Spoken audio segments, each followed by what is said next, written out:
sisik. Kemudian ada gymnophiona. Jadi Cecilia ya, Cecilia ini adalah amfibi juga, tapi dia nggak punya kaki ya. Dan ingat, amfibi tidak punya apa namanya, tidak punya sisik. Artinya, walaupun kelihatan seperti ular, ular buta, tapi Cecilia yang ada di atas kanan ini yang gambarnya kayak melingkar warna kuning gitu ya, ada garis kuning, itu adalah amfibi. Dan dia juga bukan cacing, karena cacing nggak punya mata. Amfibi yang ini punya mata. Kemudian kalau kita lihat yang kiri, reptil. Nah, reptil ini ciri khususnya apa? Punya sisik. Walaupun Anda berpikir, ah enggak kelihatan sisiknya. Tapi semua punya sisik. Ya, bahkan yang namanya kura-kura pun ada sisiknya. Jadi yang Anda kenal biasanya masuk kelompok ular, ya. Kemudian ada biawak dan kadal. Kemudian kura-kura termasuk penyu dan kawan-kawannya, ya. Kemudian tentunya ada krokodilia, ada eh, apa namanya buaya. Jadi benar-benar sangat beragam sekali. Dan ini dijadikan satu herpetofauna karena sifat hidupnya dianggap sama, ya. Nah, tadi saya katakan selama ini orang melihatnya mamalia dan burung, tapi mamalia dan burung itu kalau terjadi masalah gampang kabur. Jadi sebagai contoh, ini adalah gambaran dari hutan yang kemudian dibuka untuk sawit. Terus ada yang disisakan di dua kiri kanan. Ini biasanya dianggap sebagai daerah-daerah yang punya high conservation values, jadi punya nilai konservasi tinggi. Jadi disisakan. Setelah itu nanti yang kosong-kosong ini akan ditanami, ya. Nah, yang menjadi masalah adalah kalau ini ada burung, mereka akan kabur ya jauh aja, nggak masalah, tinggal terbang. Mamalia juga kemungkinannya begitu.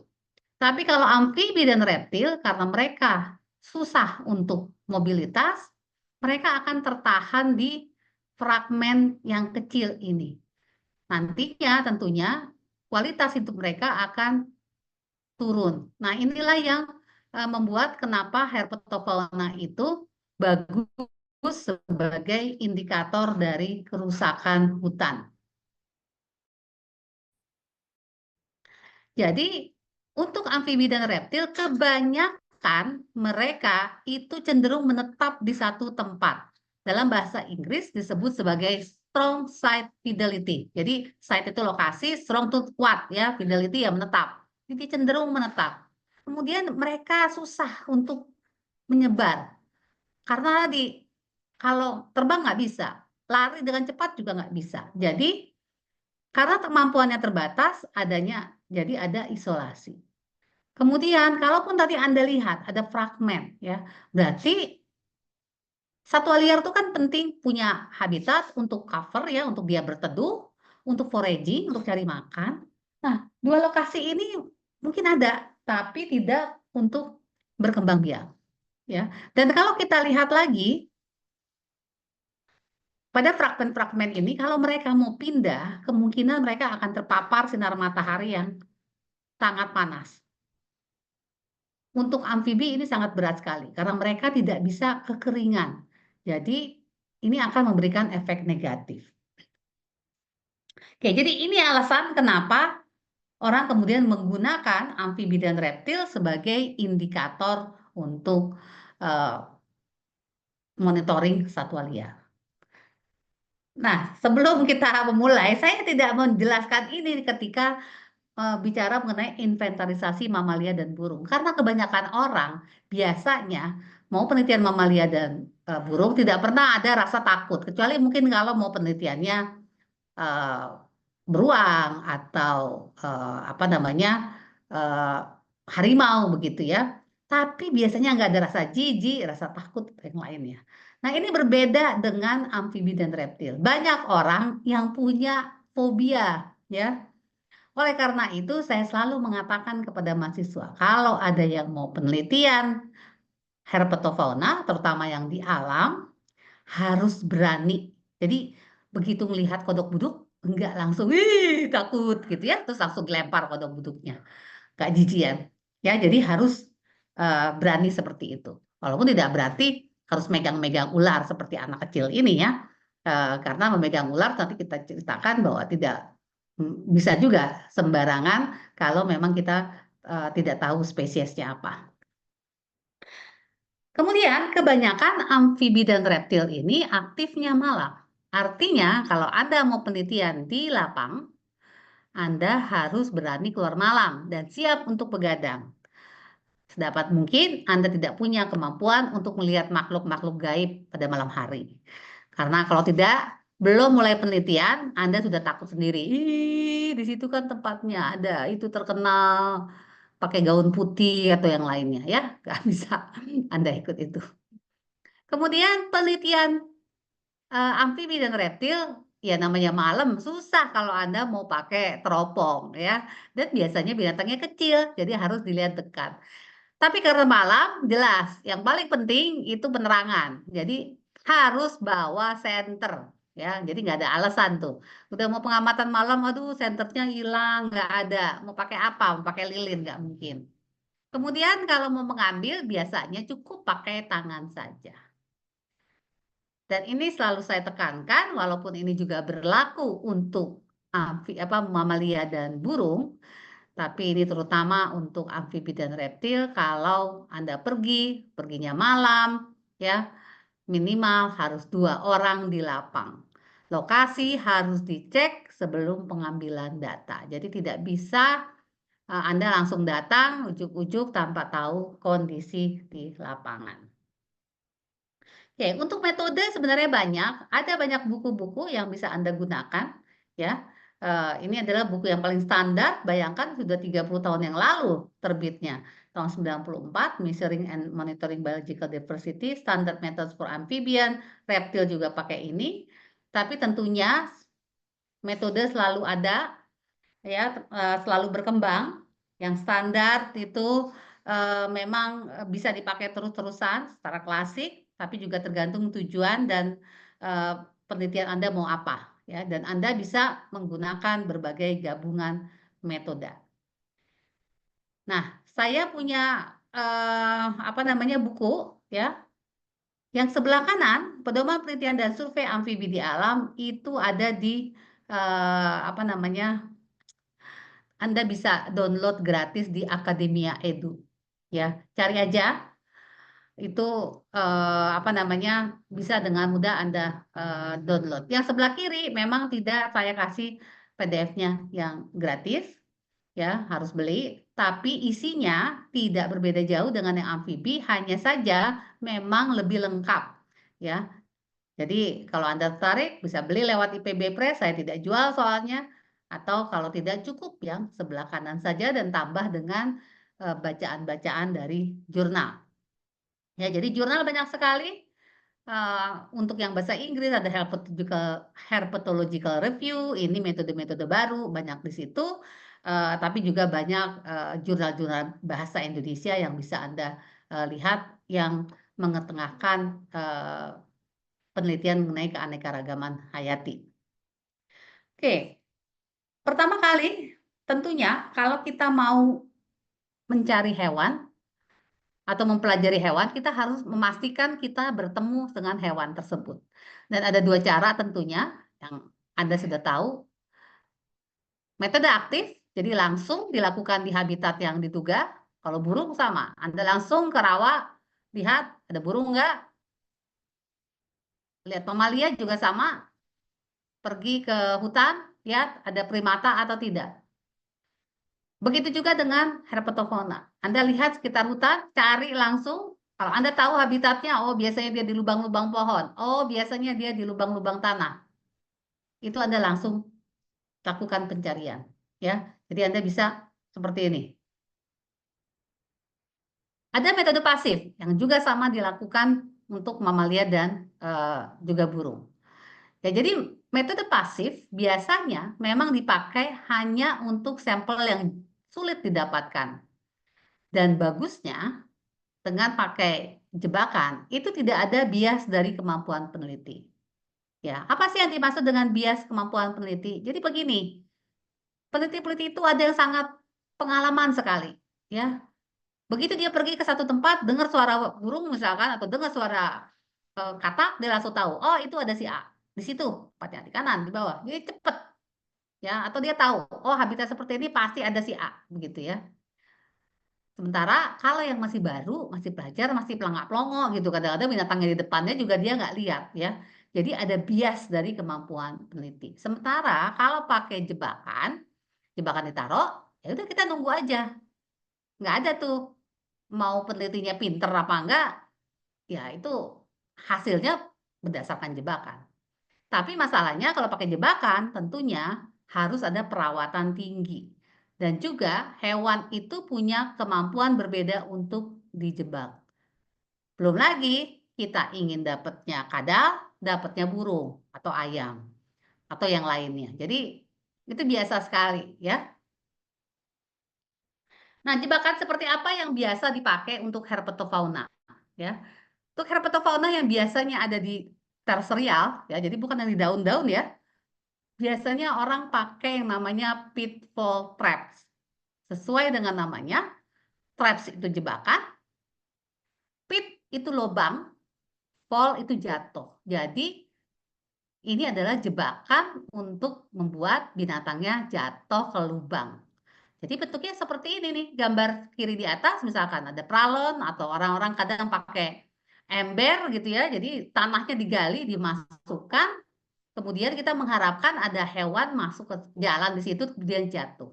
Untuk memudahkan atau mengarahkan agar hewannya itu mau jatuh ke situ, seringkali dikasih pagar ya. Sebelah kanan bawah foto ini menunjukkan pagar pengarah atau drift ya, drift fence ya. Jadi kalau binatangnya lompat nabrak si apa namanya? Si eh, penghalang ini, pagarnya, dia akan melipir. Melipir tahu-tahu dia masuk ke lubangnya jatuh ya. Terus Anda mungkin berpikir, "Ini kenapa ya, Bu? Kok ditutup?" Ya, jadi biasanya orang kalau membuat pitfall trap ini dipakai untuk bertahun-tahun atau berbulan-bulan. Tapi biasanya mereka hanya dibuka pada waktu tertentu. Misalkan pagi dibuka 4 jam, kemudian dicek. Setelah itu nanti kan nggak dilihat lagi. Jadi ditutup oleh mereka supaya nggak ada binatang yang akan jatuh. Ya. Nah ini juga contoh di Lampu Sango waktu itu udah bertahun-tahun yang lalu, 10 tahun yang lalu mungkin nih asisten saya sebelah kanan mahasiswa S2 saya, dia penelitian kita pasang ya pitfall trap pakai ember ya. Dan kalau Anda lihat di sini ya pagarnya pakai terpal saja. Kemudian ini ada di dalam embernya itu ada seperti kotak apa namanya? Dari foam gitu ya, busa, kemudian ada daun-daunan. Fungsinya kalau ada entah itu kadal atau amfibi yang jatuh, dia nggak tenggelam kalau ada air. Karena di sebelah kanan Anda lihat fotonya, ini asisten saya sedang membersihkan, mengeluarkan air ya. Jadi pada saat itu walaupun itu bulan Agustus harusnya nggak musim hujan, ternyata itu hujan parah. Jadi ya sudah, airnya banyak di situ jadi harus dikeluarkan, ya. Jadi macam-macam defense ini contohnya juga ya ini bahkan gambarnya itu adalah mamalia kecil. Jadi yang dipakai untuk mamalia kecil contohnya seperti ini tikus begitu ya, ember kemudian dikasih fence juga, itu bisa digunakan untuk reptil-reptil kecil ya. Selalu ingat pada jebakan seperti ini kalau bisa ditaruh di bagian bawahnya itu entah batu, entah foam atau yang lainnya, fungsinya supaya binatangnya ketika dia jatuh dia punya kesempatan untuk ngumpet karena mereka kan biasanya suka takut ya kalau terbuka, terpapar begitu saja. Bentuk lainnya dari jebakan ini adalah funnel traps, jadi dia nggak pakai lubang ya. Jadi seperti bubuk tapi ditaruh di atas tanah dan kembali lagi dikasih drip fence ya. Jadi maksudnya binatangnya masuk, kemudian nanti nggak bisa keluar lagi.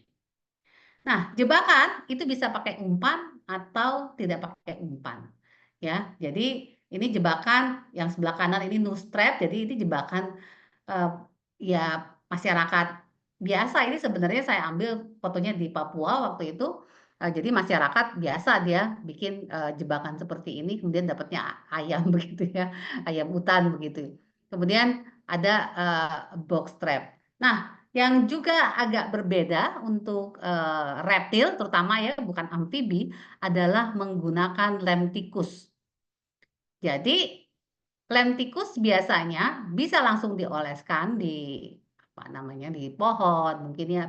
Tapi biasanya apalagi kalau kita mau terstruktur itu ditaruh di triplek ya, ukurannya bisa dibuat 30 kali 30, kemudian nanti ditutupin plastik, kemudian dikasih apa namanya lem tikus ya. Lem tikusnya dipraktekin begitu, ditaruh di tempat di mana kadal-kadal itu biasanya hilir mudik. Nanti kalau udah ketemu diangkat, kemudian biasanya mesti hati-hati karena dia kan nempel, harus pakai minyak. Ya, jadi seperti ini kalau ditempel langsung. Nah, ini sebelah kanan dulu mantan mahasiswa saya, dia juga menempel-nempelin untuk ini bukan untuk ular ya, ingat ya, ini untuk kadal ya. Jadi yang namanya lem tikus itu hanya bisa untuk reptil kecil seperti kadal, bukan untuk ular. Jadi kalau yang ini ada itu panjang, kemudian dikasih ujungnya dikasih apa namanya dikasih lem tikus, kemudian begitu udah kadal langsung tek gitu ya ditempelkan. Jadi ingat ya, bukan untuk ular. Kemudian apalagi? Nah, ini dulu asisten saya ini dia pengikutan penelitian mitra saya di Jambi kalau nggak salah mau mencari kura-kura yang ukurannya besar. Jadi mereka bawa eh, apa namanya semacam bubuk ya yang ukurannya sangat besar sekali dan dipasang di sungai dengan harapan dapat binatangnya begitu. Tapi ternyata nggak dapat. Jadi sebenarnya intinya hampir sama dengan bubu, ini bubu normal. Jadi ingat kalau untuk pemasangan bubu untuk kura-kura, ya, itu biasanya ada bagian atas yang tidak boleh tenggelam oleh air. Ya, penyebabnya adalah karena kura-kura itu bernapasnya dengan paru-paru. Jadi kalau ada kura-kura yang masuk ke dalam jebakan, kalau jebakannya di bawah air, nanti dia akan mati tenggelam. Oke, jadi ini gambarannya tadi akhirnya karena nggak berhasil pakai alat yang dibawa berat-berat, pakailah bubu bikinan masyarakat dan dapat binatangnya begitu seperti biasa. Kemudian mencari, nah ini sih sebenarnya tambahan aja ya. Kadang-kadang kita suka mendapatkan herpetofauna justru di pasar begitu ya.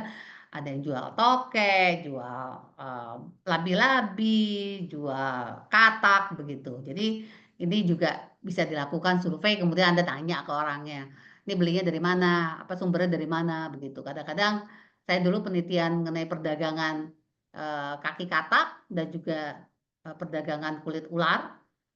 Itu terus kita pergi sama apa pengumpulnya begitu loh, ke tempat-tempat di mana kita memang mereka biasa mencari eee, amfibi atau reptil itu. Oke, jadi mencarinya tadi bisa aktif, bisa pasif, ya. Kemudian sekarang metode standar yang aktif seperti apa mencari? Kan bukan sekedar jalan, ketemu begitu ya. Biasanya kita mau terstruktur supaya bisa dibandingkan. Nah, yang paling umum, yang paling banyak dipakai untuk penelitian amfibi dan reptil adalah survei penjumpaan visual atau visual encounter survey. Jadi intinya adalah ya peneliti ini akan ke lokasi yang sudah ditentukan, kemudian dia akan jalan di situ untuk cari katak atau untuk cari reptil, ya. Tapi kemudian dicatat berapa lama dia jalan, ya. Dan berapa orang yang pergi bersama dia. Nanti semua yang diketemukan ya, itu dicatat. Jadi survei penjumpaan visual ini sebenarnya bisa dilakukan sepanjang transek ya kalau mau dihitungnya per meter persegi, meter misalkan dalam plot kalau itu meter persegi, panjang sungai, sekitar kolam atau tadi dia jalan aja, kemudian nanti diekspresikan sebagai jumlah pencarian jam orang, ya. Jadi ingat, pada metode ini ketika mulai melakukan pencarian, semua yang terlihat itu yang dicatat. Kadang-kadang kalau tidak menggunakan transek, kemudian lebih fokus kepada berapa jam akan jalan, ini disebut sebagai time constraint sampling. Ya, jadi intinya seperti ini, kalau katakan Anda pergi, oh kita pergi ke hutan kota ya di Lampung, mau lihat. Oke, kita pergi mulai jam 2 selama 2 jam. Oh, udah zigzag aja cari ya. Kemudian dilihat berapa orang yang pergi. Berarti kalau 2 jam ada 3 orang, usaha pencariannya adalah 3 dikali 2 jam. Sehingga jatuhnya menjadi 6 jam orang. Ya, bukan 6 jam per orang ya. Kalau 6 jam per orang kan kesannya 1 orang 6 jam. Enggak, 6 jam strip orang. Jadi pencariannya itu setara dengan ya 6 jam orang ya. Oke, jadi facts tadi yang terlihat kemudian bisa didata.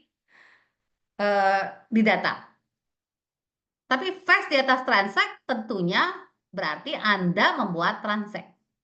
Anda menetapkan transek dan kalau secara statistik yang benar adalah transeknya diletakkan secara acak.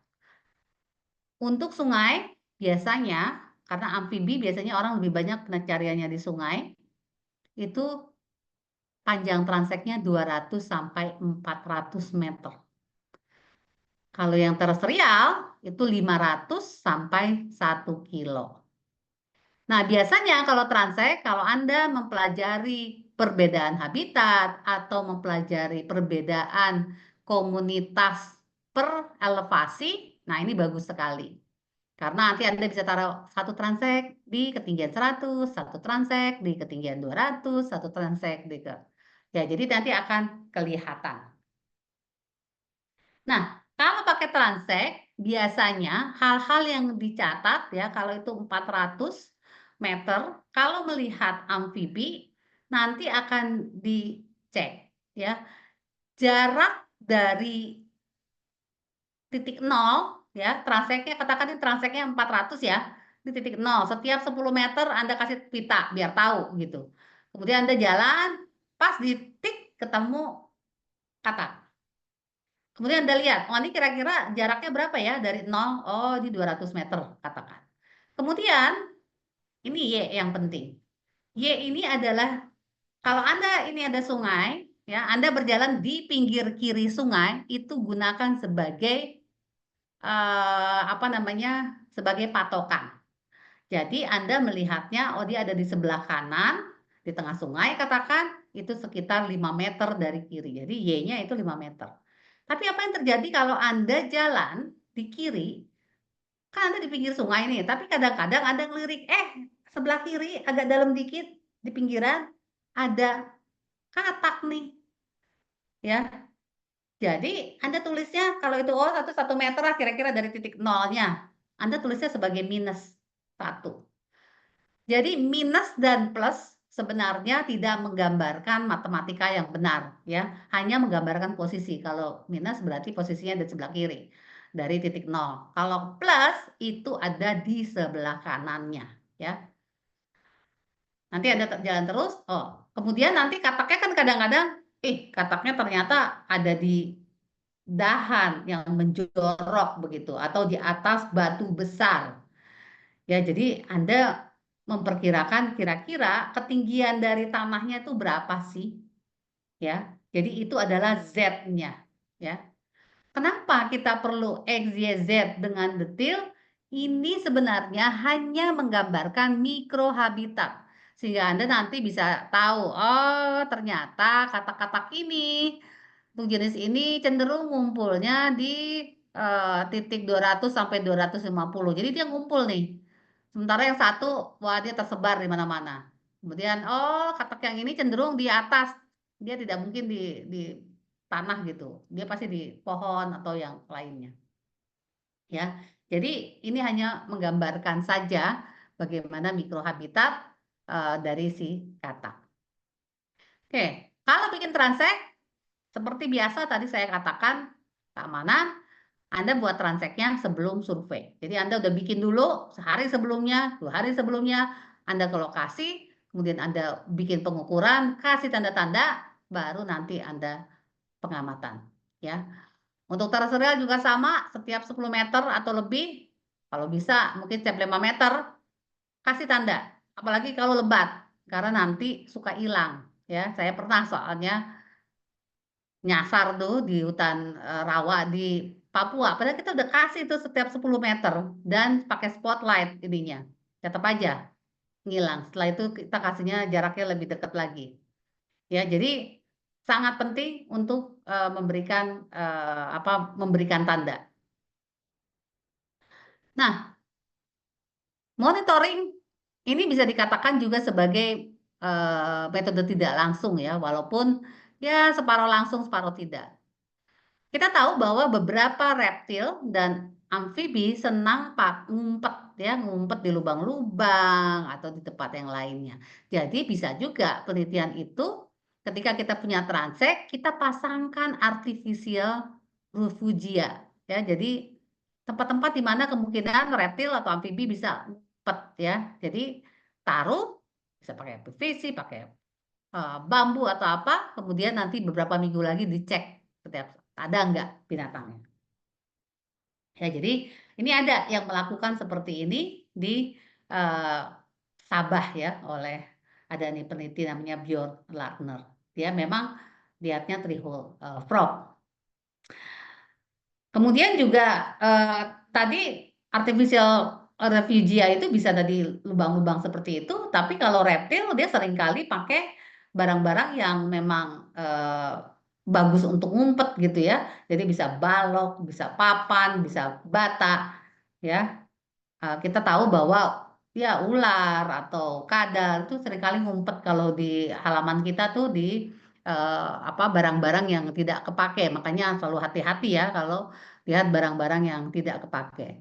Nah, biasanya memang untuk tahu mana sih yang efektif, orang uji coba dulu, pakai yang mana nih yang kemudian akan dipakai oleh satwanya. Nah, biasanya kalau pakai artificial cover seperti ini, mau tadi ya bentuknya di pohon ya, buat PVC atau yang di bawah, itu memang ditaruh mengikuti transek ya, kemudian nanti ditaruh dalam jumlah yang banyak. Ini sama, pakai glue trap juga sama. Ya, jadi memang susahnya kalau pakai jebakan-jebakan seperti ini effort usaha yang dilakukan itu harus besar sekali. Ya, ini contoh saja misalkan ya ular di Indonesia sih nggak seperti ini. Ini ular di Amerika Serikat kan senang kali ngumpul seperti ini pada saat musim semi atau nih di balok-balok begitu.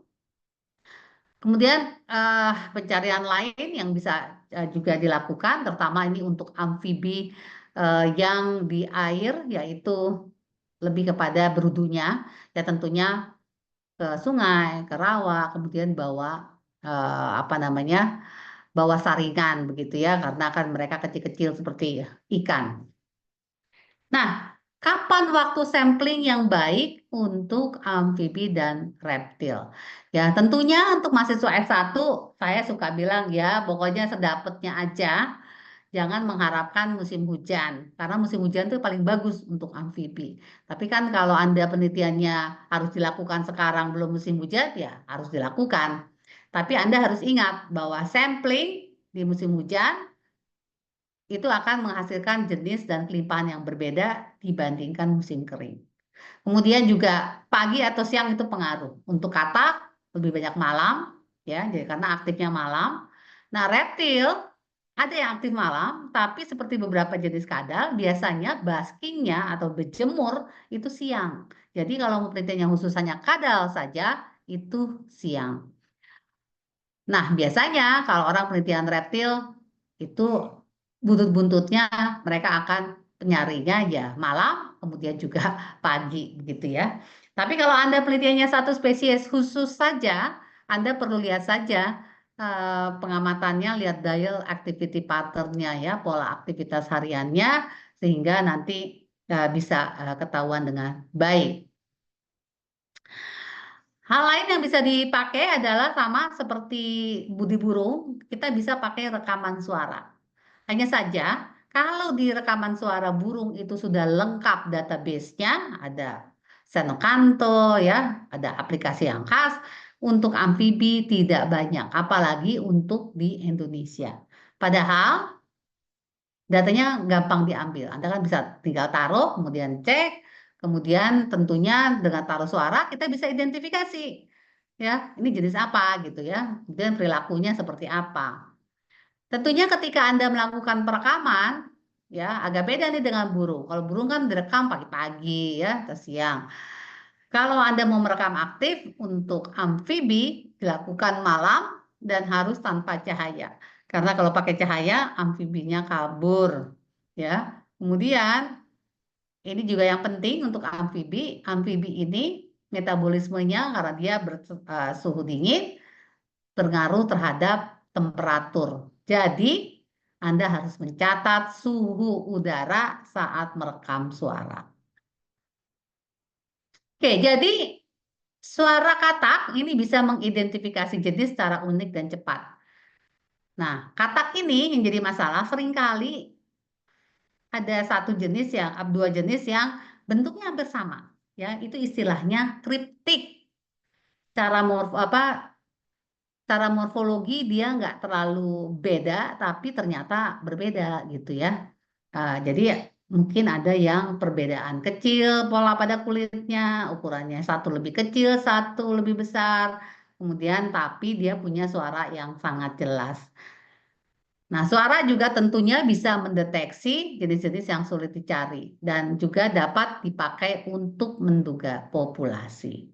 Ya, ini mudah-mudahan keluar suaranya. Tadi saya ini enggak ya, optimize tidak ya, takutnya enggak optimize. Ntar ya. Eh, Sesam. Mudah-mudahan kedengeran. Ups. Ini suaranya. Cek, cek, cek, cek, cek, cek, cek, cek, cek, cek, cek. Ups. Sementara yang ini bunyinya, oh, pusing. Kenapa ya? Ah,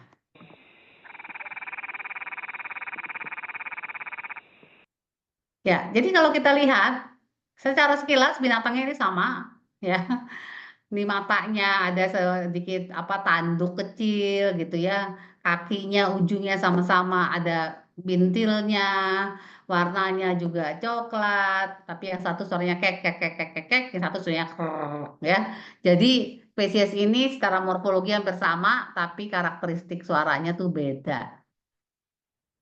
Nah, tentunya memang ada kelemahan kalau pakai metode suara ini, karena suara ini hanya dikeluarkan oleh betina. Oh, salah.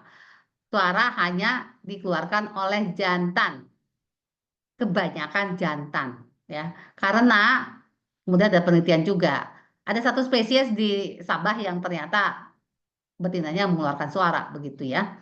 Eh, tapi 90% jenis katak itu yang bersuara jantannya, dan dia hanya bersuara pada saat tertentu, ya.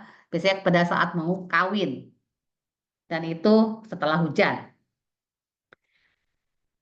Kalau Anda ke lapang, jangan lupa buat catatan.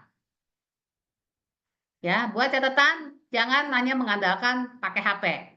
Tulis, ya, supaya kalau hilang, itu Anda nggak kalang kabut. Kalau pakai digital, kemungkinan hilang, rusak, itu tinggi. Kemudian kalau Anda punya data, data itu bisa dipertanggungjawabkan. Artinya, kalau Anda analisis, kemudian dosen Anda nanya, ini kok analisisnya hasilnya seperti ini ya, gimana? Anda harus bisa nunjukin datanya kepada dosen Anda, kemudian kalau ditanya, kenapa ini datanya begini-begini, Anda bisa menjawab. Ya, karena seringkali yang terjadi adalah nggak ngerti gitu loh. Saya juga nggak tahu Bu, kenapa data ini ngambilnya begitulah, kan pusing. Ya, jangan sampai. Oke, ketika Anda mau menemukan hewan, terutama untuk amfibi dan reptil, ingat tidak semua spesies itu mudah ditemukan. Ada yang gampang ditemukan, ada yang relatif sulit. Dan metode standar biasanya hanya menghasilkan kemampuan kita, data yang berhubungan dengan kemampuan kita mendeteksi hewan, ya, bukan kelimpahan relatif. Sehingga hewan yang kita sering ketemu, kita bisa menganggap itu sebagai ya hewan yang paling banyak. Kemudian yang jarang ketemu, Anda pikir hewan langka. Padahal metode itu mungkin tidak menjangkau kemampuan untuk mendapatkan hewan tersebut. Oke, catatan lapang seperti ini biasanya, ya. Jadi ada lokalitas ya, lokasinya di mana, kolektornya siapa, tahun berapa, kemudian ada nomornya, spesiesnya kira-kira apa, bulan apa, kemudian jam berapa ketemunya, vegetasi yang ada di sekitarnya apa, posisi horizontal, posisi vertikal, kemudian kalau itu di pohon, pohonnya ukuran berapa DBH-nya, kalau itu di sungai, sungainya lebarnya berapa. Kemudian catat substratnya, apakah substratnya itu di batu, di tanah, di daun, begitu ya, hal-hal spesial dan juga hal-hal yang lainnya. Kira-kira itu. Jadi apa yang harus dicatat tadi? Jenis yang tertangkap, ukuran, berat, seks atau jenis kelamin jika memungkinkan, posisi dan aktivitas, karakteristik habitat, kondisi lingkungan dan hal yang lain yang biasa perlu. Ya, jenis. Nah, ini yang biasanya jadi masalah. Jadi spesies untuk amfibi itu banyak sekali. Ada sekitar 450-an untuk Indonesia, reptilnya sekitar 750-an. Tidak sebanyak burung memang, tapi tetap banyak. Ya, jadi Anda pergi ke Sumatera aja mungkin bisa 150-an. Jadi berat sekali untuk menghafal. Tapi Anda harus tahu ciri-ciri utama untuk satu genus misalkan ya. Dan identifikasi itu kan tidak selalu mudah. Perlu latihan, banyak baca, banyak bertanya, ya, lihat buku. Dan biasanya untuk amfibi ya, yang dipakai terutama untuk penciri pembeda spesies adalah bentuk dari jari. Ya, jadi apakah dia berselaput, selaputnya itu hanya setengah atau sampai ujung, apakah jari-jarinya ujungnya lancip atau ada bulatan yang lebih besar, itu sangat penting. Selain tentunya ada yang lain, misalkan apa namanya keberadaan timpanum, kemudian ada apa namanya corak-corak tertentu, itu juga bisa dipakai. Nah, untuk reptil, ciri-ciri yang utama tentunya selain secara morfologi, bentuknya panjang, kakinya 4 dan lain-lain, itu adalah sisik, ya. Jadi yang terjadi adalah biasanya peneliti itu menghitung sisik di sekitar perut atau di apa namanya di kepala dan lainnya. Nah, ini zaman sekarang mah gampang sebenarnya karena tinggal difoto kemudian kita hitung itu sisiknya. Kemudian untuk mengetahui jenis kelamin ya. Untuk reptil ini punya hemipenis untuk yang jantannya ya. Jadi penis tapi berganda tuh kiri kanan. Jadi dipencet kloakanya kalau dia keluar hemipenisnya itu artinya jantan. Kalau untuk betina, kalau untuk amfibi, nah itu nggak ada hemipenisnya. Jadi biasanya yang umum itu untuk amfibi, eh, yang jantan ada beberapa jantan karena dia punya kantong suara, ya itu pasti jantan. Selain kantong suara, kemudian dia banyak bersuara, biasanya bagian dagunya itu lebih gelap, ya itu untuk beberapa jenis amfibi. Oke, karena kita identifikasi itu kadang-kadang kita suka nggak tahu, aduh ini jenis apa ya? Kadang-kadang kita perlu buat spesimen, ya. Jadi kita ambil sampel, diawetkan, kita bawa, ditaruh mungkin di museum. Ya, jadi ini untuk memastikan identifikasi jenis, karena kadang-kadang foto saja tidak cukup. Dan spesimen menjadi bukti bahwa jenis tersebut ditemukan di suatu tempat pada waktu tertentu. Nah, tapi kemudian ada pertanyaan nih, berapa banyak spesimen? Jelas kalau Anda pergi ke Taman Nasional Komodo, lihat komodo nggak perlu bikin spesimen. Gara-gara. Lihat piton yang segede-gede gaban, tidak perlu juga. Jadi jenis-jenis yang Anda anggap ya udah tahu, nggak usah. Ya, tapi jenis-jenis yang rada-rada aneh gitu ya, ini saya nggak tahu. Ya, Anda mungkin mengambil dua atau tiga ya. Kita biasanya sesedikit mungkin, tapi juga kalau bisa lebih dari satu. Kalau zaman dulu, apalagi zaman Darwin, zaman apa namanya, Wallace, mereka pergi, apa yang ada di depan mata mereka ada 100 sih diambil 100-100-nya begitu ya. Makanya kalau nanti Anda punya kesempatan untuk pergi ke Inggris, kemudian ke Natural History of London, nanti bisa lihat berapa banyak spesimennya. Karena ya dari dulu mereka kalau ngambil nggak kira-kira gitu. Sekarang kita bicara konservasi, jadi nggak bisa juga. Dan ingat, kalau mengambil spesimen, Anda harus punya izinnya, ya. Jadi jangan sampai punya spesimen nggak diizinin sama pemilik tempat, apalagi itu Taman Nasional atau yang lain, spesimen yang dibuang, sayang banget, ya. Apalagi kalau binatangnya terus udah mati, nggak bisa dipakai untuk ilmu pengetahuan. Ya, jadi memang jenis yang dilindungi ya sebaiknya tidak dimatikan. Kita udah tahu kan jenis yang dilindungi apa, kura-kura moncong babi, kemudian eh, buaya udah tahu ya. Tapi kalau yang apalagi kalau kita udah tahu ini mendekati punah, misalkan kodok merah gitu ya, wah kita ngambil satu aja, jangan-jangan itu nanti tinggal satu individu yang terakhir gitu ya. Nah, jenis yang umum yang bisa diketahui dengan jelas itu tidak perlu. Contohnya misalkan kodok buduk, Anda udah tahu gitu ya. Tapi kadang-kadang ada jenis-jenis yang mungkin Anda agak ragu. Ini kok misalkan Anda pergi ke naik gunung, terus lihat spesies ini kayak Vegeparia limnocaris. Vegeparia limnocaris ini adalah spesies yang biasa ada di sawah. Tapi ini hutan, dataran tinggi pula. Nggak mungkin ada Vegeparia limnocaris. Oleh karena itu, kalau ragu, ambil. Apalagi kalau Anda ekspedisi di tempat yang terpencil, sebaiknya ambil. Ya, karena kemungkinan Anda akan mendapatkan jenis-jenis yang baru. Kemudian nanti ingat, kalau ambil spesimen harus dicatat dengan jelas. Taruh di wadah, harus ada nama jenisnya, walaupun baru bilang jenis A atau jenis Vegeparia SP1 gitu ya. Lokasinya di mana? Ambil. Misalkan di Bantarjati. Tanggal berapa? Tanggal 30 November 2020 misalkan. Ya, tadi tanggal waktu pengambilan tuh harus jelas. Tulis, kalau Anda memang ngukur-ngukur, tulis kode sampelnya, katakan ini PJ satu, A1, A2 gitu ya. Nama pengambil sampelnya itu penting supaya kita bisa nanya lagi kalau nanti, ini siapa yang ngambil begitu ya. Dan hal lain yang Anda rasa perlu. Ya, bikin spesimen itu ngabisin waktu. Ya, harus cermat pula. Jadi kalau nggak penting, kalau nggak bisa ngurus, jangan ambil spesimen. Ya, ini contoh. Ini sudah lama sekali, sudah ya 10 tahun lebih, enggak malah hampir hampir 18 tahun yang lalu.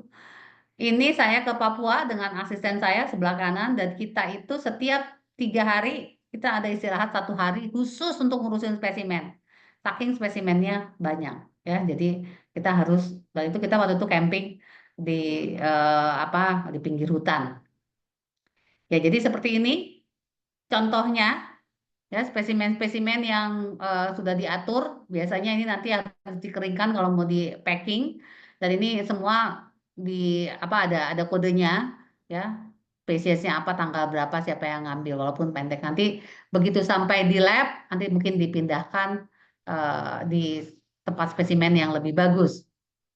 Ingat ya, spesimen yang tidak ada datanya itu tidak ada harganya bagi kepentingan ilmiah. Jadi kadang-kadang mahasiswa saya suka gitu, ngambil spesimen, ceritanya pergi nih, ekspedisi kemana gitu ya, Taman Nasional Wasur kah atau kemana, ngambil spesimen, udah diizinin, taruh di lab saya.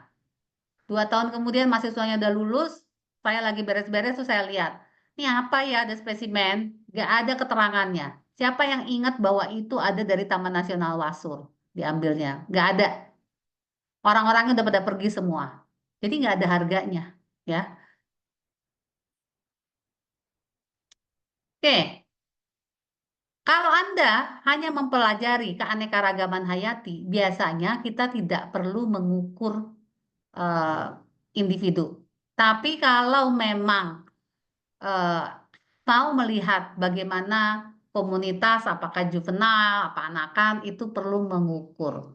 Ya, jadi pengukuran ini hanya diperlukan kalau kita mau menentukan umur atau kelas umur, menentukan jenis kelamin karena beberapa jantan mungkin lebih kecil atau lebih besar dari betina, kemudian menentukan kondisinya, apakah hewannya itu relatif sehat atau tidak.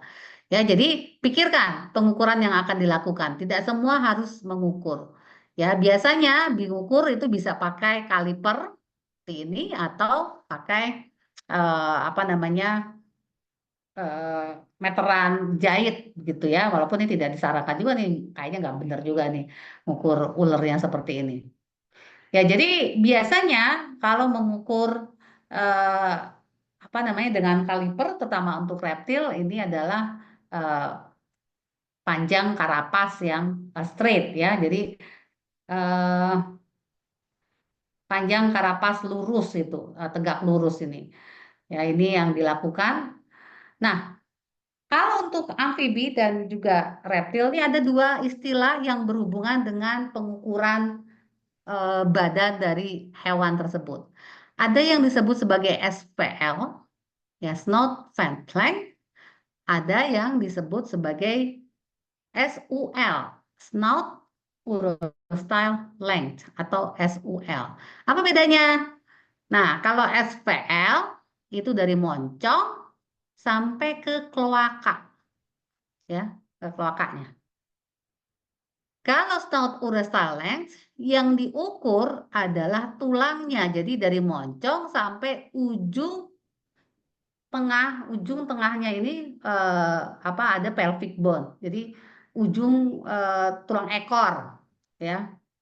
Jadi di atas kloaka sedikit. Jadi SUL itu biasanya makanya lebih panjang dikit dari eh, SPL. Oleh karena itu, kalau pakai pengukuran seperti ini, Anda harus jelaskan yang diukur apa, SUL atau SVL. Oke, kemudian bagaimana untuk mengukur berat? Biasanya pakai yang gampang lah, pakai timbangan ini saja, apa namanya, eh, timbangan pegas gitu ya, atau pakai timbangan yang biasa. Kemudian apalagi yang dicek? Keberadaan parasit misalkan, ya banyak apa enggak, karena ini berhubungan dengan kesehatan hewan. Ya, ini kalau tadi kutu, yang ini pacet, ya, atau yang ini mahasiswa saya dulu, ya sudah hampir 15 tahun yang lalu, penelitian di Bukit Barisan Selatan, Taman Nasional Bukit Barisan Selatan, dan ini adalah Leptoprin borbonica. Pada saat ini fotonya bagus banget, dia melihat ada katak yang dikerubutin oleh serangga. Padahal serangga ini kan biasanya makanan katak. Jadi saya bilang, ih, ini kok begini tuh, dia bilang Bu, di sana hampir semua laptop berbodiganya dikerubutin itu gitu ya. Sayang sekali nih, saya nggak tahu fenomena ini masih ada apa tidak di BBS ya. Jadi kalau ada yang melihat seperti ini, tolong dicatat karena ini sangat menarik. Apakah kemungkinan mereka ada apa ya simbiosis begitu antara katak dengan serangga ini. Oke, yang lain yang dicatat, misalkan kecacatan, ya. Kalau saya dulu penelitian di sawah, seringkali bertemu dengan katak yang ternyata entah jarinya menempel atau jarinya nggak lengkap, ya. Jadi ini apa penting juga untuk dicatat. Oke, jadi kita lanjutkan, tidak lama lagi sebenarnya. Satu hal yang penting ketika kita penelitian amfibi dan reptil, yaitu keselamatan kerja. Terutama ini kalau Anda bekerja dengan hewan ya, dengan reptil. Ya, karena ada beberapa jenis reptil yang bisa berbahaya bagi manusia. Ya, dan juga tentunya karena kita harus ingat etik ya. Kita kan tidak ingin juga hewan itu menderita ketika kita menggunakan dia sebagai bahan penelitian. Ya, jadi jangan sampai kita digigit seperti ini. Oleh karena itu biasanya orang-orang menggunakan alat bantu untuk mengambil ular, ya. Nah, ini ada berbagai macam alat bantu. Biasanya seperti tongkat, ya, tongkat berkait. Ada yang di bawah adalah tongkat penjepit. Tapi tongkat menjepit sebenarnya sekarang sudah tidak disarankan. Jadi tongkat menjepit biasanya dipakai seperti ini, jepit untuk memindahkan satwa. Ya. Nah, ini tidak disarankan. Kenapa? Karena jepitannya yang keras ini bisa membuat si ularnya stres, kemudian nanti bisa membuat eh, bagian dari sisiknya itu menjadi terlepas. Kemudian ya, gunakan tongkat dan sepatu saat menangani ular. Ini adalah dulu mahasiswa S3, sekarang sudah jadi wakil rektor itu di Universitas Negeri Papua, Universitas Papua di Manokwari, ya Pak Kelio Paskre. Ya, beliau penelitiannya itu adalah salah satu ular berbisa di dunia, ya namanya Micropechis ikaheka. Dia tidak memegang ularnya sama sekali ketika ularnya masih hidup. Ya, jadi kita lihat yang sebelah kiri itu ditahan kepalanya, tapi tidak untuk dipegang, ya ditahan kemudian dibunuh memang langsung, ya karena memang dia tidak mau memegang ini, terlalu besar resikonya. Tapi ingat, pergi ke lapang dia selalu pakai sepatu dan selalu pakai tongkat, tidak ada tuh pakai tangan ngek gitu ngeliatin ularnya. Ya, jadi ularnya waktu itu ya ditahan, dimasukkan ke dalam apa namanya, di dalam tempat tas itu, kemudian langsung dibunuh, ya dengan ini ditahan kemudian dibunuh dengan eh, disuntik gitu ya, digigit, jadi mengurangi risiko. Oke, megang. Nah, ini juga hati-hati. Sebelah kanan ini sepertinya tidak aman. Saya tidak tahu. Harusnya ini bukan ular. Karena kalau ular harusnya tidak boleh dipegang seperti sebelah kanan ini.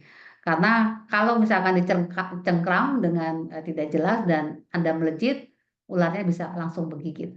Sebelah kiri itu adalah memegang kadal, ya. Jadi ditahan di bagian belakangnya. Ya, jadi untuk jenis yang menggigit, apalagi yang berbisa, kalau memang mau dipegang, di handling, bagian kepala itu kalau bisa tertutup, ya, masukkan ke tabung khusus nih seperti ini.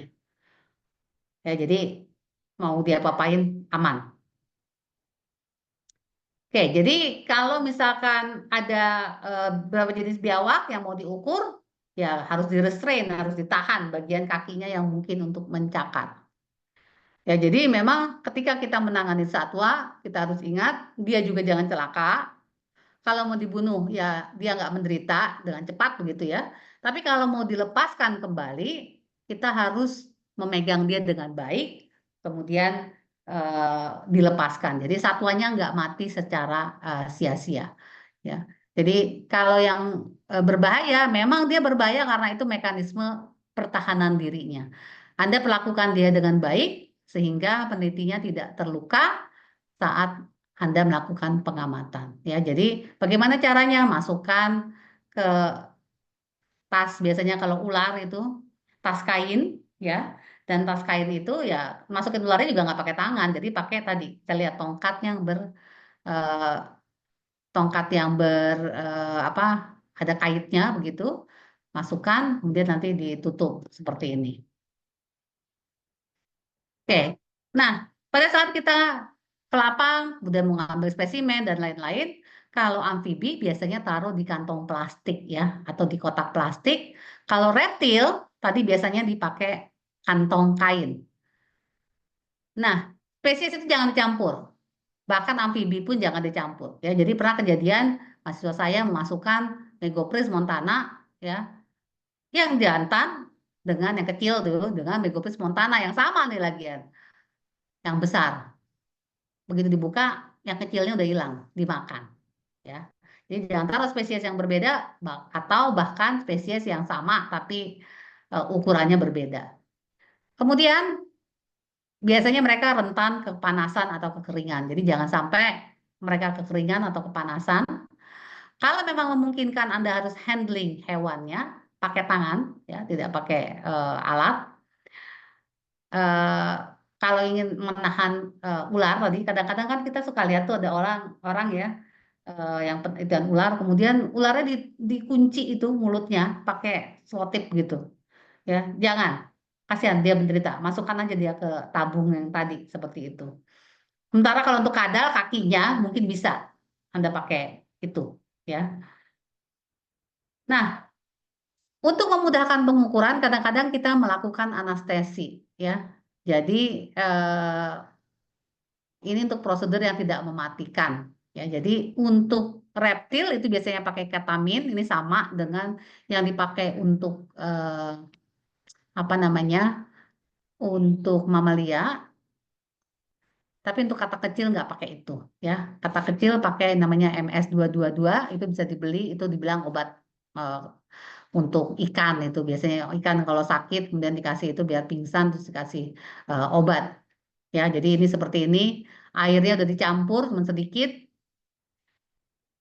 kemudian binatangnya ditaruh ini kemudian bisa diukur-ukur, nanti kalau sudah selesai bisa ditaruh di apa namanya, bisa ditaruh di air yang umum yang biasa begitu, nanti dia akan sadar sendiri. Nah, bisa juga nih untuk reptil adalah menggunakan anestesi untuk gigi, jadi diolesin begitu, ya. Pernah kami mencoba seperti ini. Nah, kalau Anda menangkap hewan, ingat ya ada risiko untuk hewannya. Dia bisa luka atau bisa mati. Jadi pernah saya pelatihan, ya, bahwa orangnya agak penakut nih. Dia mau ngambil katak, semangat banget. Jadi begitu lihat di katak ada kecil di daun, dia langsung hop ambil, terus digenggam dengan keras. Begitu dibuka kataknya mati belajar, ya. Jadi hati-hati. Ya, kemudian juga nanti kalau kita hanya untuk ngukur-ngukur, kemudian lihat spesies apa, dilepas, ya kadang-kadang hewannya trauma gitu, ya. Karena dia disorientasi ini kenapa gitu, ada di mana. Jadi tentunya kalau dia trauma, dia akan meningkatkan risiko predasi atau terkena penyakit. Nah, baiknya kalau Anda nggak ngambil hewan, kemudian diukur-ukur, langsung dilepaskan di lokasi yang sama, ya. Jadi jangan contohnya Anda ngambilnya di Bogor, lepasinnya di Lampung gitu, itu beda banget begitu, ya. Dan kalau memang ngambilnya malam, lepaskannya malam, ya, atau pagi buta begitu, ya. Jangan pas siang-siang, jam dia tidur, bikin bingung aja. Nah, untuk amfibi, ya, ini yang penting karena kita juga harus berpikir soal biosecurity. Ini ada masalah untuk populasi amfibi seluruh dunia yang mengalami kematian tiba-tiba. Setelah diteliti, ternyata disebabkan oleh adanya jamur kitrit, ya, namanya panjang, Batacocodrium dendrobatidis, ya, panggilannya jamur kitrit. Dan dia mengular melalui air. Dulu saya pikir di Indonesia nggak ada. Sampai saya penelitian, ternyata tahu, oh di Gunung Gede Pangrango ada. Ya, sehingga orang-orang yang penelitian di daerah-daerah yang dataran tinggi yang dingin, karena kitritnya ini bertahan di suhu di bawah 25 derajat Celcius, perlu ada biosecurity. Jadi alat-alat harus steril. Biasanya orang misalkan pergi pakai sepatu bot, setelah selesai dibilas pakai air yang dicampur dengan pemutih. Ya, pemutih itu kan memang apa namanya, punya daya sterilisasi. Oke, ini hal kecil yang mungkin penting untuk diketahui dan bukan hanya untuk yang amfibi saja, untuk semuanya, untuk mamalia, untuk burung. Anda punya catatan lapang, simpan sampai lulus, atau kalau perlu sampai papernya publish begitu. Kalau perlu ya terus disimpan. Kalau Anda punya kode spesimen, misalkan ambil spesimen ada kodenya gitu, terus Anda ukur, itu harus jelas nyambung. Jadi jangan sampai ini kode spesimen 0031, kode pengukurannya nggak ada. Jadi pengukurannya amfibi 1, amfibi 2, terus kita bingung yang mana yang kita ukur. Kemudian kalau Anda pergi ke lapang, cek kelengkapan lapang sebelum pergi. Jangan sampai Anda udah naik gunung, mau nitikin GPS, sampai di atas, gak bisa cara pakainya, pertama, atau kedua, baterainya habis, lupa bawa baterainya. Ya, jadi pastikan bahwa peralatan sudah lengkap, bisa dipakai. Kemudian jangan ngotot. Ya, Anda mungkin lihat, wah ini menarik banget nih ada katak atau ada reptil yang sangat khas. Kemudian dia agak di tepi-tepi jurang gitu, ya. jangan ngotot untuk ngambil spesies itu. Karena keselamatan itu yang paling penting. Ini juga berlaku untuk penelitian mamalia ataupun burung. Jadi untuk satwa liar, jangan ngotot, keselamatan peneliti itu paling penting dibandingkan data. Karena kalaupun Anda dapat data, siapa yang akan mengolah datanya? Nggak janji pembimbing Anda akan mengolah data itu. Oke, sekarang, apakah satu jenis hewan termasuk langka atau hanya susah dicari? Nah, bagaimana kita tahunya? Ya, jadi kalau kita pergi ke lapang, ya, untuk amfibi reptil terutama, kita kan pergi kemudian melakukan misalkan tes pada transek. Kita hanya pergi 2 minggu. Kita perlu tahu apakah waktu 2 minggu sebenarnya cukup atau tidak.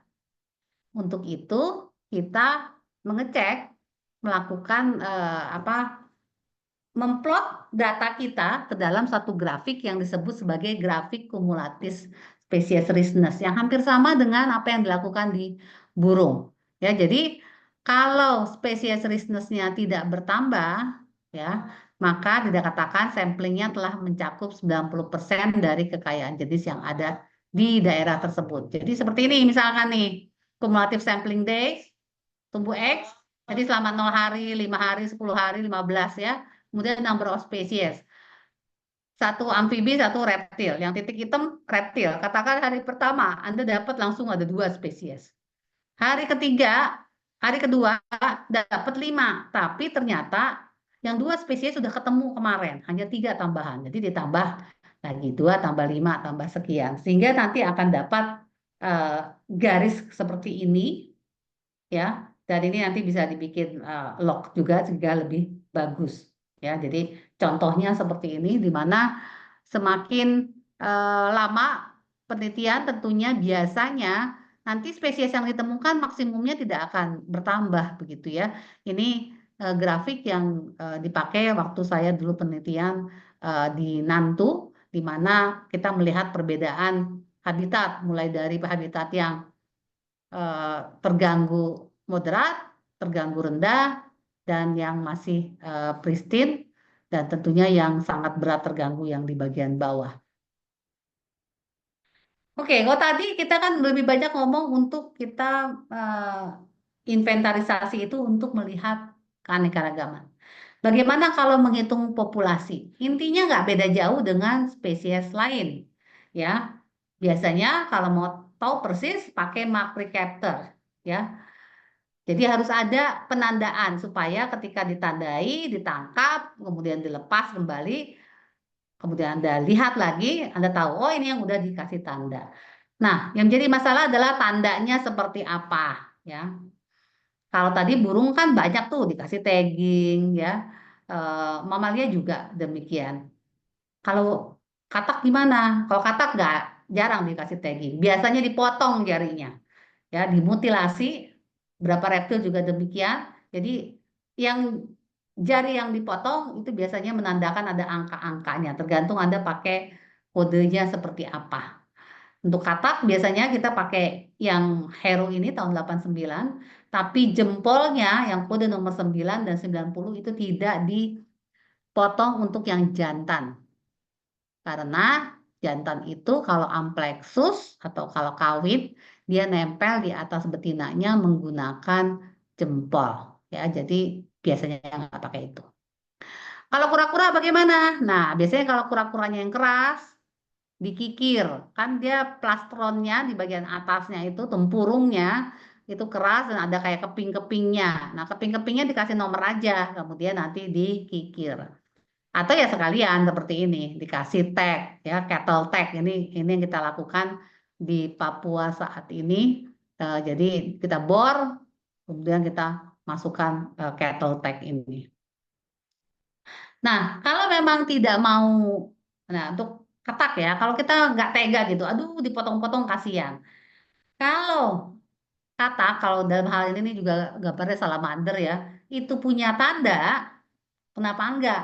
Kita lihat tandanya. Jadi seperti pada saat kita melihat bentuk lorengnya pada apa namanya pada harimau. Setiap individu lorengnya beda, Ya, sama seperti kita, setiap individu sidik jarinya berbeda. Ya, sidik jari kita tuh telur-telurnya itu berbeda masing-masing individu. Bayangkan, ya, kita udah punya jutaan orang, semua masing-masing berbeda. Jadi ini dikembangkan, kataknya difoto, ya, dalam satu bisa kelihatan depan, kiri, kanan, atas, kelihatan marknya seperti apa, kemudian dibikinlah semacam logbooknya, Anda jadi punya database-nya, kataknya seperti apa. Ya, dan ini kakak kelas Anda baru lulus ini, bimbingan saya dan Pak Muhajir, Muhammad Rasal Alif Agani, dia melihat dari laptop print Krontata. Jadi laptop print Krontata atau katak merah ini khas sekali, karena dia punya corak merah, ya, yang apa namanya, merah kuning dan kadang-kadang tambah hijau begitu, yang ternyata setiap individu itu unik, ya. Jadi penelitiannya Russell saat itu ya memang lihat polanya benar-benar ada enggak, pola yang mana yang ada untuk setiap individu, mana yang enggak, mana yang nanti hilang pada siang hari, mana yang akan kelihatan.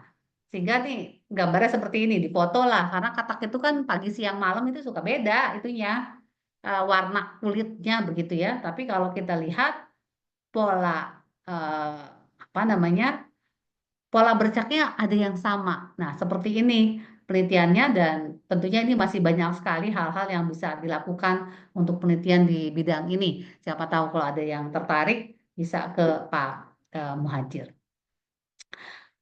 Oke, ini titipan saja ya untuk mendapatkan data amfibi dan reptil.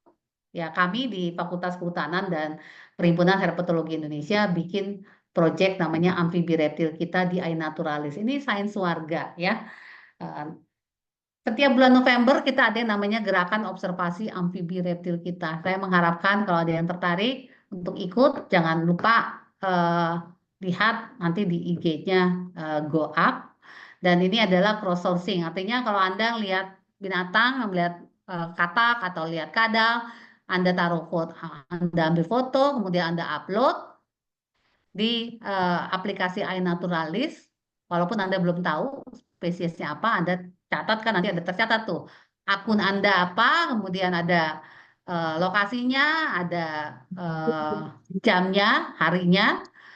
Kalau nggak tahu jenisnya, nanti dibantu. Inilah namanya cross sourcing. Jadi nanti ada orang, oke ini kayaknya Leptobrasium hasselti deh. Kemudian ada satu bilang, oh iya aku setuju. Kalau sudah 3 orang setuju, itu akan datanya masuk sebagai data apa namanya, riset grade. Ya, jadi harapan saya mudah-mudahan dari Anda-anda yang dari ITERA, mungkin kalau ada yang tertarik untuk ikut nanti sepanjang bulan November kita ada kegiatan gerakan observasi amfibi reptil kita seluruh Indonesia. Oke, itu saja yang bisa saya sampaikan.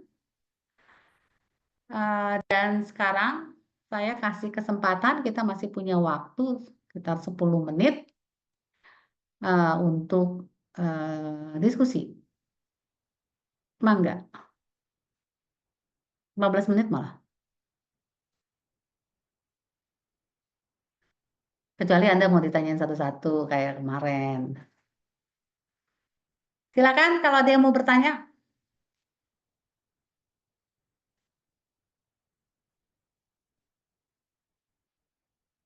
Biar semangat, bisa dibuka masing-masing itunya, video apa, video Anda biar bisa kelihatan.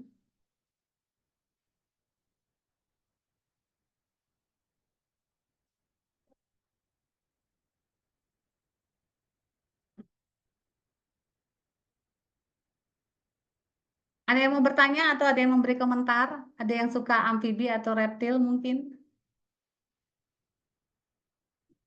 di kelompok ini?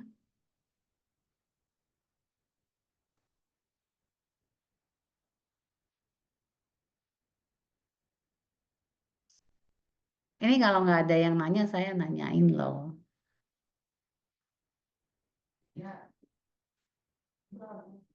Oke. Oh, Gea angkat tangan. Mangga, Gea Rista Audira. Baik Ibu, sebelumnya izin memperkenalkan diri, nama saya Giarista Audira dengan NIM 122420028. Izin bertanya Bu, untuk kura-kura sendiri selain pakai metode plastron, itu ada metode apa lagi ya Bu? Mungkin itu aja. Terima kasih. Itu yang buat penandaan ya? Iya, Ibu. Ya.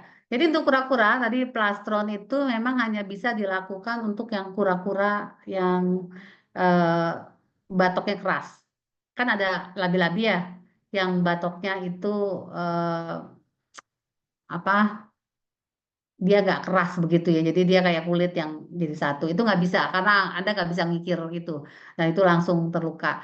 Biasanya kalau kayak gitu ya antara tadi dipakaikan apa namanya, ada sih yang pernah uji coba dipotong juga jarinya, cuma kan tebal itu labi-labi gitu ya, atau ya tadi pakai tagging, tagging yang ear tag itu.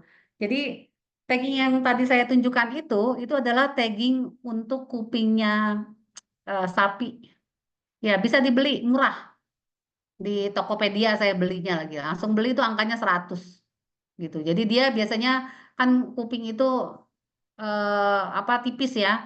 Jadi dia tuh kayak kayak giwang gitu. Jadi ada apa tojosannya gitu. Kemudian nanti ditojos, kemudian nanti di sampai seperti kita lah kalau pakai kita udah punya bolongan gitu. Kemudian ada penahannya begitu di belakangnya. Kalau saya pakai itu buat kura-kura moncong babi, eh, saya bor, sebenarnya keras sih, tapi saya nggak mau ngikir karena lama banget, nggak jelas juga kepingnya. Jadi lebih baik pakai tagging yang sudah ada nomornya. Jadi nanti kita bisa langsung mencatat nih nomor sekian, tanggal sekian kita tangkap, ukurannya berapa, dan itunya berapa. Itu biasanya Gea. Baik, Ibu. Terima kasih. Iya. Ada lagi? Tapi tapi Bu itu kan pakai apa tadi tagging, apa enggak mempengaruhi untuk dia untuk berenang Bu? Eh, mempengaruhi apa, Raymond? Untuk dia berenang si kura-kuranya itu Bu.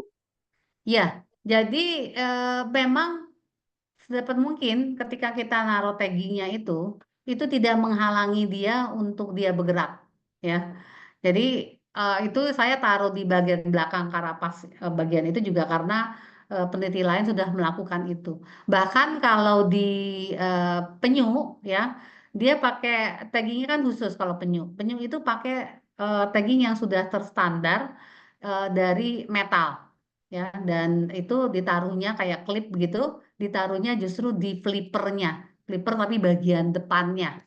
Jadi bukan yang bagian belakang yang ketika dia mau apa berenang begitu, tapi yang bagian depannya, eh, kita bisa bilang bagian bahunya lah ya, sehingga itu tidak mengganggu pergerakannya juga. Dan ketika dia juga akan menggali pasir, kalau itu betina akan dia gali pasir tuh, nah itu tidak mengganggu. Jadi memang kita harus pastikan bahwa yang kita pasang itu seminimal mungkin mengganggu. Kalau mengganggu pasti mengganggu. Kamu dipotong kaki, ya. Apa jarinya juga kan pasti terganggu ya. Tapi kan bisa hidup gitu sama katak yang dipotong. Itu juga seperti itulah kalau kita mau bilang kasarnya begitu ya.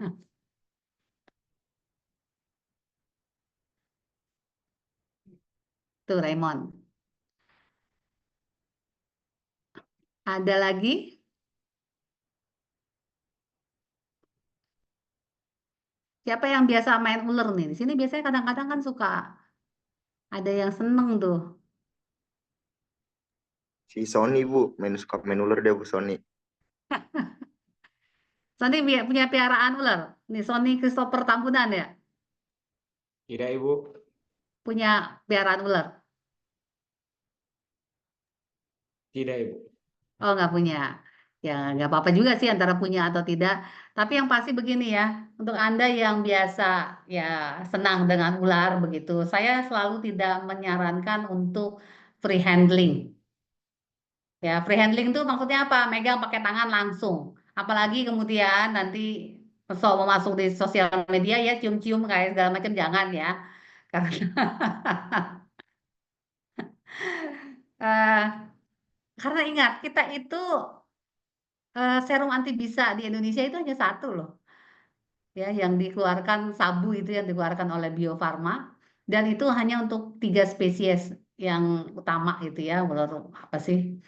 Ular belang, ular tanah, sama ular ular kobra begitu, kobra Jawa. Yang lain-lainnya nggak ada. Ya, jadi dan apa jenis-jenis yang berbisa di Indonesia itu lebih dari 3 gitu, banyak. Eh, kalau ada orang mengatakan kok saya ada tuh yang digigit tapi dia baik-baik aja, kadang-kadang untung-untungan, ya.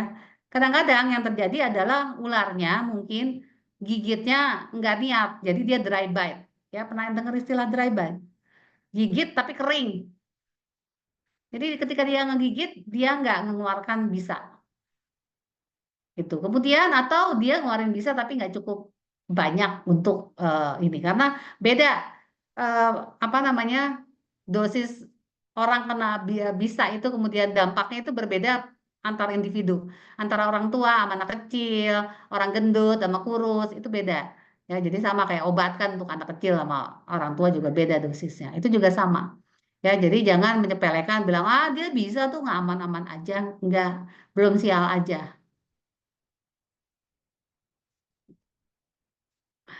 Ada yang mau kasih pengalaman mungkin soal-soal seperti ini?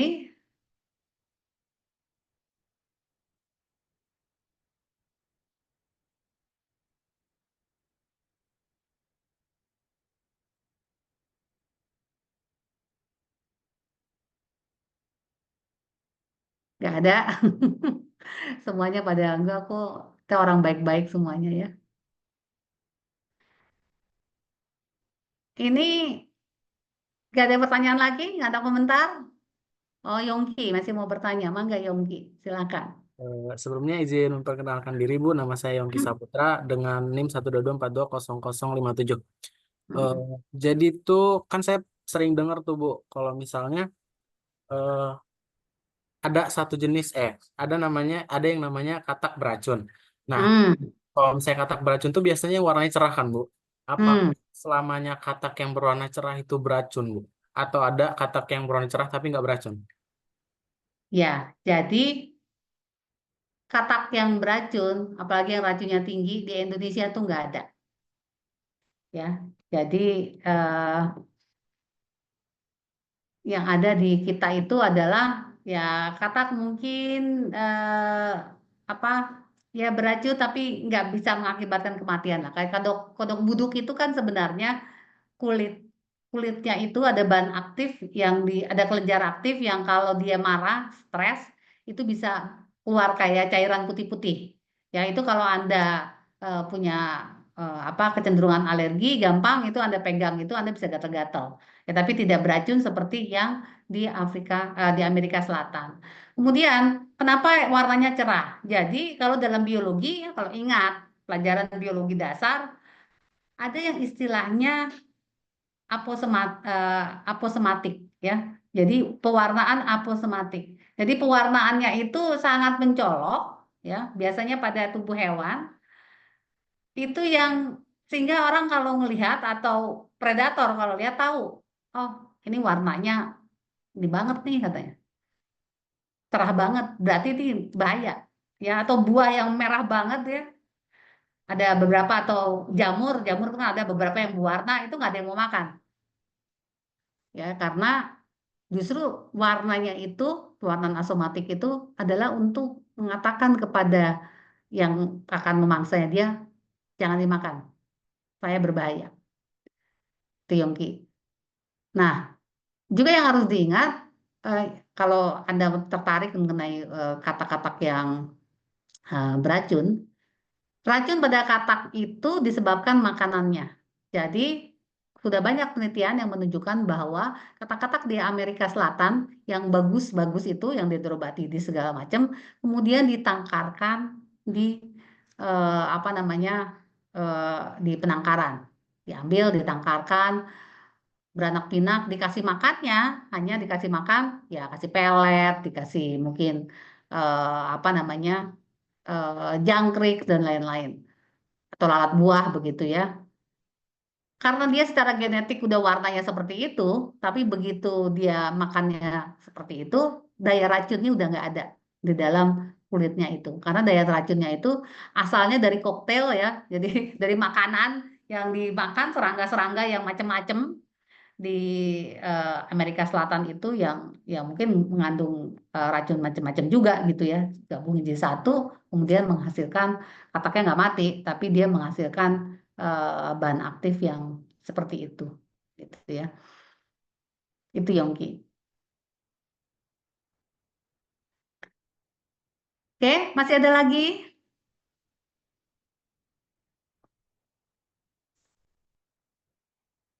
Tidak ada. Kalau tidak ada, kita sudahi dulu pertemuan hari ini. Ya, jangan lupa, saya nggak tahu bagaimana presensinya. Jangan lupa untuk Anda mengisi presensi nanti, dan kita ketemu lagi nanti dengan saya insya Allah bulan November. Ya, setelah itu, setelah ini mungkin nanti Pak Muhajir akan memberikan langsung atau tidak kuliah, saya tidak tahu. Yang jadi kuliahnya mungkin tidak Zoom lagi, hanya dengan saya saja yang Zoom. Begitu saja, terima kasih banyak atas perhatiannya. Sampai jumpa, selamat sore. Selamat sore Ibu, Selamat terima sore, Ibu. kasih. Terima kasih, Bu.